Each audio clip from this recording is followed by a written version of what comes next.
अस्सलाम वालेकुम, कैसे हैं आप लोग। आज मैं मीठा बनाने जा रही हूँ जिसका नाम है गजरेला। इसको गाजर की खीर भी कहा जाता है।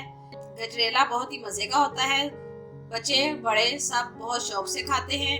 मजेदार सा गजरेला हमारा। मीठी मीठी ईद आ रही है तो मीठी मीठी ईद पे आप सेवियों के बजाय आपने गजरेला बनाना है। मेरी रेसिपी देखते हुए अगर आपको मेरी रेसिपी अच्छी लगे लाइक और शेयर जरूर कीजिए।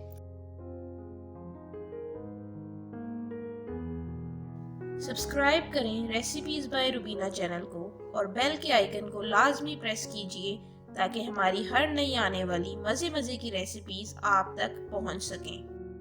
तो चलिए अब हम शुरू करते हैं विटामिन ए से भरपूर गजरेला। सबसे पहले मैंने यहाँ एक बर्तन लिया है। चूल्हे की आंच मैंने मीडियम पे रख दिया है। साथ ही मैं इसमें डालूंगी दूध। दूध मैंने लिया है 4 लीटर। आप यहाँ डब्बे का दूध भी इस्तेमाल कर सकते हैं। मैंने यहाँ खुला दूध लिया है। दूध मैंने गर्म होने के लिए रख दिया है। जैसे ही इसको उबाल आ जाएगा तो हम इसमें डालेंगे चावल। चम्मच की मदद से आपने दूध को हिलाते जाना है। चूल्हे की आंच आपने हल्की कर देनी है। और साथ ही हमने यहाँ लिए थे चावल 1 पाव, जिनको मैंने 2 घंटे पहले भिगो के रखा था। आप भी जब गजरेला बनाए तो आपने चावलों को तकरीबन 2 घंटे पहले भिगो के रख देना है। चावल आपके नहीं होने चाहिए, पुराने नहीं होने चाहिए। चावलों को आपने हाथों की मदद से बारीक कर लेने। कुछ लोग ग्राइंड भी करते हैं मगर मैंने यहाँ ग्राइंड नहीं किए। ग्राइंड किए हुए मुझे चावल पसंद नहीं है। आप आपने सारे इसके दूध के अंदर डाल देने हैं। चावल मैंने दूध में डाल दिए हैं। चावल डालने के बाद आपने तकरीबन इनको 5 मिनट तक पकाना है। चम्मच आपने बराबर हिलाते जाना है ताकि चावल नीचे लग ना जाए। साथ ही आपने 4 से 5 अदद छोटी इलायची के दाने निकाल लिए हैं, वो भी हम दूध के अंदर डाल देंगे। इससे खुशबू बहुत अच्छी होगी।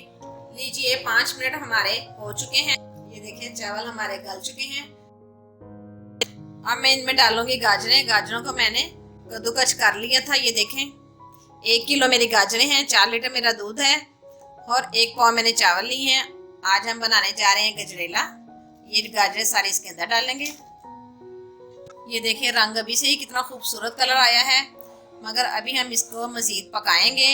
चावल और गाजरें मैंने इसके अंदर डाल दी हैं। आपने तकरीबन इसको आधे घंटे तक पकाना है और चम्मच को आपने 5-5 मिनट बाद हिलाते जाना है। ये देखें गजरेला हमारा पकने पे आ गया है। ये देखें चावल और गाजरें हमारी गल चुकी हैं। अब मजीद इसको 10 मिनट और लगेंगे। 20 मिनट हमारे तकरीबन हो चुके हैं। दोनों चीजें हमारी यकजान हो गई हैं। ये देखें अब मैं इसमें डालूंगी मीठा। चीनी मैंने यहाँ ली है 400 ग्राम। 4 किलो हमारा दूध था, 400 ग्राम हमने चीनी ली है। आप अपने टेस्ट के साथ ले सकते हैं। मैंने यहाँ मीठा कम ही रखा है। अब आपने चम्मच बराबर चलाते जाना है और साथ ही हम इसमें डाल देंगे बादाम। यहाँ मैंने लिए हैं 10 से 15 अदद बादाम, जिनको मैंने भिगोकर छील लिया था। और साथ ही हमने नारियल क्रश किया था, थोड़ा सा मैंने नारियल लिया है, ये भी हम इसके अंदर डाल देंगे। और अब हम इसको चम्मच की मदद से बस हमने इसको लाते जाना है। बहुत ही सेहत बख्श तवानाई से भरपूर है। दूध है इसके अंदर, गाजरें हैं, विटामिन ए है इसके अंदर और चावल हैं। मीठा है, ईद आ रही है, आप इसे ईद पर भी बनाकर खुद भी खाएं और अपने मेहमानों को भी खिलाएं। 10 से 15 मिनट आपने मजीद इसको पकाना है और चम्मच आपने बराबर हिलाते जाना है। गजरेला पकाने की निशानी ही ये है कि जब ये बुलबुले छोड़े तो समझे आपका गजरेला पक चुका है।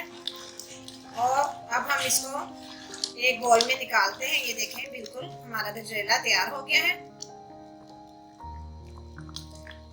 तो चलिए मैं आपको इसको बाउल में निकाल कर दिखाती हूँ।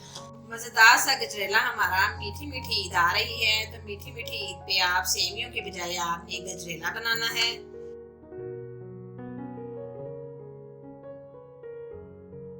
ये देखिए गर्मा गर्म गजरेला। इसको आप ठंडा करके खाएं, खुद भी खाएं, घर वालों को खिलाएं, मेहमानों को खिलाएं मेरी रेसिपी देखते हुए।